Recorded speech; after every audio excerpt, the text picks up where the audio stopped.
지난 시간에는 하나님께서 욥의 세 친구를 회개시키는 장면을 살펴보았습니다. 그들은 나름대로 진리를 가지고 욥을 가르치려 했지만 그 마음이 바르지 않았고 또 자기 생각 속에서 진리를 왜곡했기 때문에 하나님께서 진노하셨습니다. 이처럼 사람의 말이 아무리 진리인 것처럼 보여도 하나님의 뜻과 다를 수 있으며 그로 인해 오히려 하나님 앞에 큰 죄를 쌓게 된다는 사실을 알아야 합니다. 오늘은 드디어 연단을 마친 욥에게 하나님께서 어떤 축복을 주셨는지 그리고 그 축복에 담긴 영적인 의미와 교훈에 대해 말씀드리겠습니다. 욥기 42장 10절에 욥이 그 벗들을 위하여 빌매 여호와께서 욥의 공경을 돌이키시고 욥에게 그전 소유보다 갑절이나 주신지라 기록되어 있습니다. 욥이 친구들을 위해 기도하자 하나님께서는 그를 축복하셔서 이전에 가졌던 재산보다 2배나 더 주셨습니다.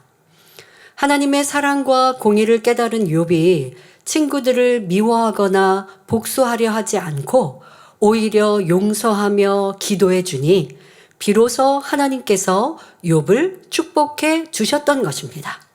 하나님께서 욥의 공경을 돌이키셨다라는 말씀은 단순히 욥의 건강과 물질적인 회복뿐 아니라 그가 겪은 모든 고난과 마음의 상처까지도 온전히 치유하시고 회복시켜 주셨다는 의미가 담겨 있습니다.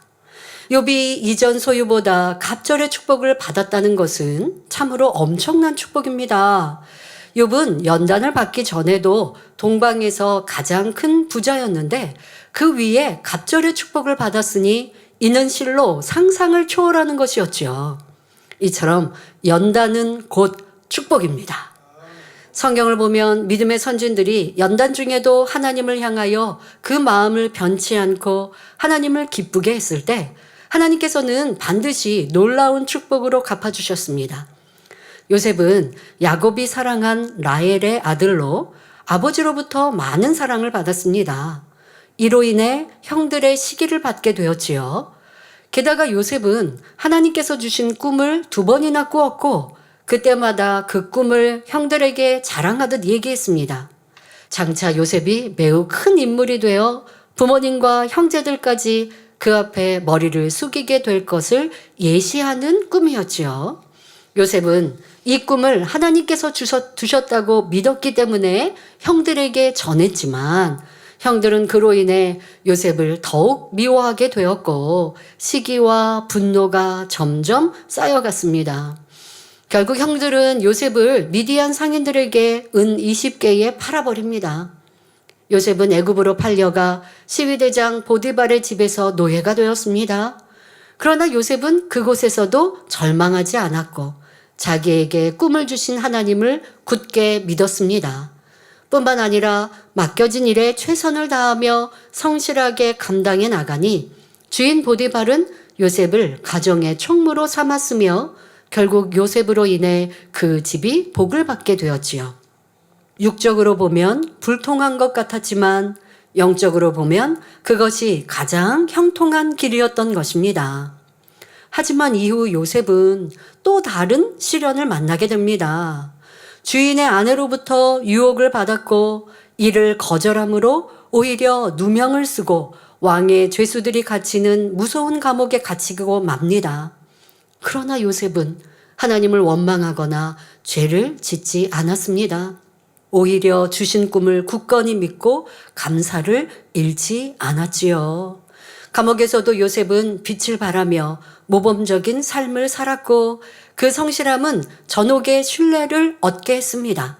사람이 절망적인 상황에서도 절제 있고 모범적인 삶을 살아간다는 것은 결코 쉬운 일이 아닙니다. 요셉은 죽은 자도 살리시는 하나님을 믿고 항상 정도를 쫓으며 그분의 때를 기다렸습니다. 하나님께서는 그 믿음을 보시고 늘 요셉과 함께 하시며 그를 도우셨습니다. 결국 요셉은 애굽의 왕 바로 앞에 서게 되었고 그의 꿈을 해석함으로써 애굽의 총리가 되는 기적이 일어났습니다.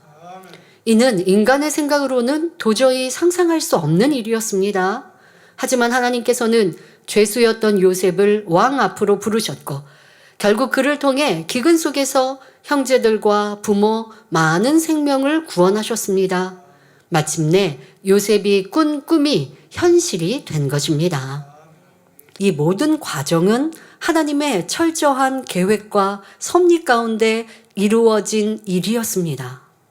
성도 여러분, 여기서 욥과 요셉의 차이를 발견하셨습니까? 욥은 모든 재산과 자녀를 잃었을 때는 하나님을 원망하지 않았지만 자신의 몸에 심한 병이 들자 끝내 견디지 못하고 하나님을 원망했습니다. 반면 요셉은 어떤 상황에서도 흔들리지 않았습니다. 그러므로 우리는 지금 눈앞에 보이는 환경이 아무리 절망적으로 보여도 끝까지 하나님을 신뢰해야 합니다. 요셉처럼 우리도 어떤 상황에서도 믿음을 잃지 않고 하나님의 뜻을 신뢰한다면 하나님께서는 반드시 그 믿음을 통해 역사하십니다. 우리는 이 땅에서 경작받으며 연단받는 이유를 잘 알고 있습니다. 악은 모양이라도 버리고 영혼이 잘 되기 위해 결국 하나님의 형상을 회복한 참 자녀가 되어 아버지 하나님이 계신 천국에 들어가기 위해 연단이 필요하고 그러한 이유로 인간 경작을 받고 있습니다. 그러니 우리에게 참된 믿음이 있다면 어떤 연단 중에도 끝까지 그 믿음을 잃지 않고 승리해야 합니다. 이어지는 본문을 보면 욥기 42장 11절에 이에 그의 모든 형제와 자매와 및 전에 알던 자들이 다 와서 그 집에서 그와 함께 식물을 먹고 여호와께서 그에게 내리신 모든 재앙에 대하여 그를 위하여 슬퍼하며 위로하고 각각 금 한 조각과 금고리 하나씩 주었더라 말씀합니다. 욥이 연단받을 때는 조롱하고 핍박하며 떠났던 사람들이 욥이 회복되어 축복받으니 다시 돌아왔습니다. 그들은 욥과 함께 식사하며 그동안 욥이 받았던 고난을 위로해 주었고 귀한 선물도 욥에게 주었습니다. 성도 여러분, 이것이 인간의 모습입니다. 그러나 하나님의 자녀된 우리는 어떻게 해야 할까요? 여러분 주위에 누군가가 예전에는 풍요로웠었는데 지금은 어려운 형편이라면 오히려 더 자주 찾아가고 더 간절히 기도해주며 더 따뜻하게 대해주어야 합니다. 사랑하고 신뢰했던 사람들의 배신은 참으로 견디기 힘든 고통입니다. 사람이 어려움에 처할 때 그를 대하는 사람들은 크게 두 부류로 나뉩니다. 육의 사람은 자기 유익을 쫓아 떠납니다. 반면 영의 사람은 상대가 어려울 때도 한결같이 함께하며 상대에게 허물이 보일 때도 오히려 불쌍히 여기며 그를 위해서 기도해 줍니다. 또 한 번 사랑했으면 비록 자기 생각에 맞지 않는다 해도 변함없이 사랑하며 항상 곁에서 권면하고 위로하며 자신의 사랑에 대해 책임을 집니다. 성경상에서도 이러한 차이를 보여주는 예가 있습니다. 다윗 왕이 범죄함으로 하나님께서 외면하시니 그에 대한 보응으로 큰 연단을 받습니다. 아들 압살롬이 반란을 일으켜 다윗 왕은 궁궐을 떠나 도망가는 비참한 처지가 되었지요. 선한 사람들은 비록 섬기는 왕이 그러한 어려운 처지에 놓였을지라도 끝까지 그를 붙쫓으며 생사를 함께 했습니다. 결국 그들은 다윗이 왕위를 회복했을 때 함께 영광을 누렸지만 반대로 다윗을 배신했던 사람들은 결국 멸망의 길을 걷게 되었습니다. 이것이 바로 육과 영의 차이입니다. 욥은 자신을 배신하고 상처 주었던 이들에게 복수심이 들만도 했지만 끝까지 그러지 않았습니다. 그는 연단을 통해 하나님의 사랑을 느끼고 그분의 뜻을 알게 되었으며 참된 의인이 되었기 때문에 자기를 미워하고 비난하고 욕했던 사람들조차도 사랑으로 품고 선을 베풀었습니다. 이는 아무나 행할 수 있는 일이 아닙니다. 욥은 하나님을 만나고 그분의 사랑을 체험했기 때문에 이제는 육을 벗어버리고 선으로 악을 이길 수 있었던 것입니다. 이것이 바로 의인의 모습이고 참된 신앙인의 모습이며 하나님의 뜻입니다. 역사적으로도 미움과 복수는 파괴를 낳았지만 사랑은 평화와 안정을 가져왔습니다. 역사를 되돌아볼 때 총이나 칼, 전쟁의 힘으로 세상을 정복하고자 했던 야심가들은 많았지만 그들의 결말은 하나같이 허무하고 비극적이었습니다. 예를 들어 나폴레옹은 유럽을 정복하기 위해 수많은 전쟁을 일으켰지만 러시아 침공을 계기로 몰락의 길에 접어들었습니다. 또한 히틀러는 독일과 게르만 민족의 우월성을 내세워 2차 세계대전을 일으키고 유럽 각국을 침략했으며 유대인을 포함한 수많은 생명을 잔혹하게 학살했습니다. 하지만 그가 남긴 것은 무수한 희생자와 폐허, 그리고 자신의 비참한 최후뿐이었습니다. 그러나 우리 예수님은 사랑으로 율법을 완성하셨지요.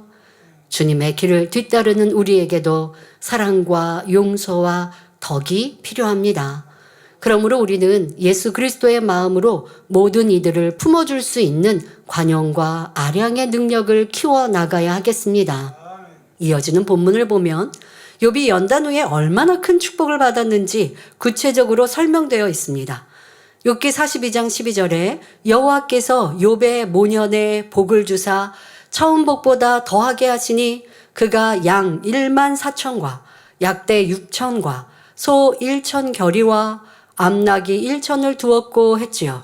본문에서 결이란 소 2마리가 끄는 쟁기를 말합니다. 따라서 소 1천 결이를 두었다는 것은 소 2천 마리를 소유했다는 뜻입니다. 게다가 양 1만 4천 마리, 낙타 6천 마리, 암나귀 1천 마리까지 소유했으니 이렇게 엄청나게 많은 가축들을 사육하려면 얼마나 넓은 땅이 필요하겠습니까? 이처럼 욥의 연단은 고통으로 끝나지 않았고 연단 후에는 상상할 수 없는 축복으로 이어졌습니다. 자, 이어지는 욥기 42장 13절부터 15절에 또 아들 7과 딸 3을 낳았으며 그가 첫째 딸은 여미마라 이름하였고 둘째 딸은 그시하라 이름하였고 셋째 딸은 게렌합북이라 이름하였으며 전국 중에 욥의 딸들처럼 아리따운 여자가 없었더라. 그 아비가 그들에게 그 오라비처럼 산업을 주었더라 말씀합니다.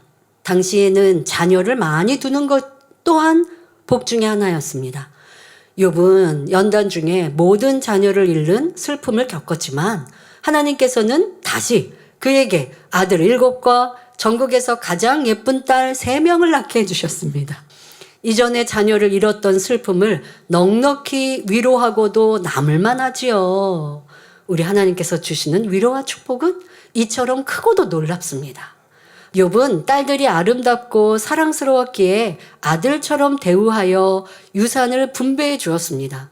이는 남존 여비 사상이 팽배했던 당시의 사회적 분위기를 생각할 때 매우 이례적인 일로 욥이 딸들을 얼마나 사랑하고 귀히 여겼는지를 잘 보여줍니다. 욥기 42장 16절 17절에 그 후에 욥이 140년을 살며 아들과 손자 4대를 보았고 나이 늙고 기한이 차서 죽었더라 했습니다. 욥은 하나님으로부터 용서와 축복을 받은 후에도 140년을 더 살았고 아들과 손자 4대를 보았습니다. 이는 건강과 장수의 복뿐 아니라 이 땅에서 누릴 수 있는 모든 영화를 다 누렸다는 의미이지요.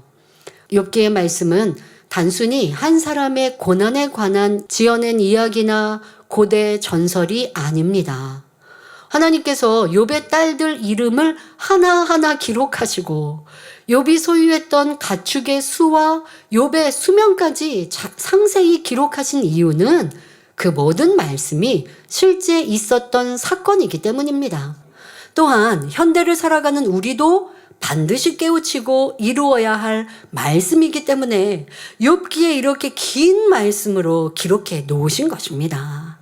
욥이 연단을 받고 회개한 후 갑절의 축복을 받은 것은 곧 하나님께서 기뻐하시는 사람이 누구인지 그리고 연단을 잘 통과하면 하나님으로부터 어떤 칭찬과 축복을 받게 되는지를 우리에게 알려주는 것입니다. 스스로를 말씀 앞에 비추어 보고 자기를 발견하심으로 고쳐야 할 점은 기록하고 회개하며 기도 가운데 하나씩 변화시켜 나가시기 바랍니다. 그리하여 간절히 사모하는 온영의 마음을 신속히 이루어 아버지 하나님께서 여러분을 보실 때 스바냐 3장 17절에 너희 하나님 여호와가 너희 가운데 계시니 그는 구원을 베푸실 전능자시라. 그가 너로 인하여 기쁨을 이기지 못하여 하시며 너를 잠잠히 사랑하시며 너로 인하여 즐거이 부르며 기뻐하시리라 하신 말씀이 여러분 것이 되시기를 주님의 이름으로 축원합니다.